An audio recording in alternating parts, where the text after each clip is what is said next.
આપની સીધા લઈ જઈશું લોકસભામાં જ્યાં રાજનાથસિંહ સંબોધન કરી રહ્યા છે, સાંભળીએ। इनकी घटनाएं पिछले जो हमारा पहले का पार्लियामेंट है उसमें भी पहले हो चुकी हैं। मैं समझता हूं कि सभी को मिलकर इस घटना को कंडेम करना चाहिए और जांच रिपोर्ट जो आपने दी है और साथ ही भविष्य में क्या क्या प्रिकॉशंस लिए जाने चाहिए इसका भी आपने निर्देश दिया है अध्यक्ष महोदय। तो मैं समझता हूं कि इस प्रकार से इस संसद के अंदर अराजक स्थिति पैदा करने का कोई औचित्य नहीं है। माननीय सदस्य सब मैं इस बारे में एक तो जो कल की घटना घटी है वो सुरक्षा से संबंधित उसमें बदलाव की जरूरत है और जो लोग इस समय भी राजनीति कर रहे हैं उनको मैं चाहता हूं वो देश के लिए काम करें। सब मैं मंत्री जी से पूछना चाहता हूं कि जो गंगा जी हरिद्वार से जहां से निकलती है और आखिर तक जाने में जो पॉल्यूशन से संबंधित हैं, क्या एसटीपी प्लांट के द्वारा ही निकला गया सफाई होने के बाद पानी गंगा में डलता है? क्या पूरे आंकड़े उनके पास हैं? मैं जानना चाहता हूं। माननीय अध्यक्ष महोदय, सम्मानीय सांसद महोदय ने जो प्रश्न किया है कि हरिद्वार से गंगा जी प्रारंभ होती है, मुझे लगता है कि उनको ठीक से संज्ञान में लेने की आवश्यकता है। गंगा जी देवप्रयाग से तीनों धाराओं के मिलने के बाद में प्रारंभ होती है। गंगा जी के शुद्धिकरण के लिए माननीय प्रधानमंत्री जी के नेतृत्व में अविरल और निर्मल धारा बनी रही। इस दृष्टिकोण से जो इंटीग्रेटेड एफर्ट्स पिछले 10 साल में किए गए उसके कारण से व्यापक सुधार गंगा नदी के पानी की गुणवत्ता में आया है।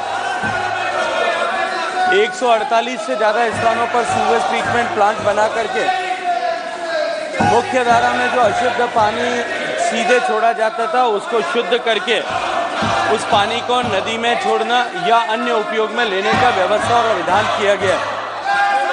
माननीय अध्यक्ष महोदय, मैं माननीय सदस्य के प्रश्न के माध्यम से सदन के संज्ञान में लाना चाहता हूं कि पिछले 10 साल को यूनाइटेड नेशंस ने डिकेड ऑफ रिस्टोरेशन ऐसा मानते हुए पूरे विश्व भर से एंट्रीज को इनवाइट किया था और उन एंट्रीज के आधार पर जिस तरह से पिछले 10 साल में दुनिया भर की जो एंट्रीज आई उनके आधार पर जो यूनाइटेड नेशंस ने समीक्षा की है उसमें माननीय प्रधानमंत्री जी के नेतृत्व में चलने वाले इस मिशन गंगा को दुनिया के टॉप 10 रिस्टोरेशन प्रोजेक्ट में ऐसा सम्मिलित किया गया है। एक एक बूंद पानी जो सूवेज का आता है, सूवेज ट्रीटमेंट प्लांट में आता है, वो क्वालिफाइंग स्टैंडर्ड जो है नदी के पानी की जिस तरह की अपेक्षा है उस तरह का बना करके ही नदी में छोड़ा जाए। इसको सुनिश्चित करने के लिए हम सारे सूवेज ट्रीटमेंट प्लांट्स पर काम कर रहे हैं।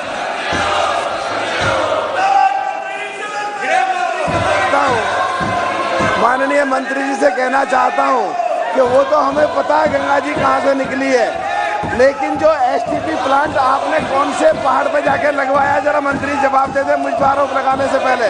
दूसरा, मैं साफ साफ कहना चाहता हूं हरिद्वार से आगे जो माननीय अटल बिहारी जी का सपना था कि गंगा का बाढ़ ना आए, तो हरिद्वार से आगे एक बाण गंगा जो सुक्रताल से होकर के यूपी अंदर निकलती है और एक बाण नदी जो बिजनौर से अमरोहा की तरफ निकलती है, जिनमें आज मिट्टी भर गई है। मैंने आपको पत्र भी कई बार लिखे हैं। उन मिट्टी को निकाल के गंगा के दोनों तटों पे लगाया जाए और उनमें जहां लोगों को सूखा का सामना करना पड़ता है उनको पानी मिल जाएगा और जो बाढ़ में लोग गंगा के दोनों तरफ के तट में बह जाते हैं उन लोगों को बाढ़ से छुटकारा मिल जाएगा।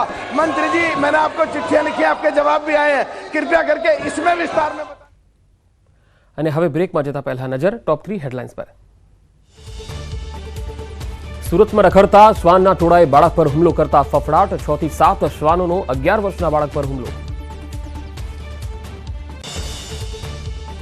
અમદાવાદથી અયોધ્યા સુધીની નોનસ્ટોપ ફ્લાઇટ 11 જાન્યુઆરીથી શરૂ થશે। નોનસ્ટોપ ફ્લાઇટ 22 જાન્યુઆરીએ મંદિરમાં સ્થાપિત થશે રામલલા। સંસદની સુરક્ષા મામલે વિપક્ષી નેતાઓ રાષ્ટ્રપતિ સાથે કરશે મુલાકાત। ગઈકાલે ચાલુ સંસદમાં કૂદ્યા હતા 2 અજાણ્યા શખ્સો।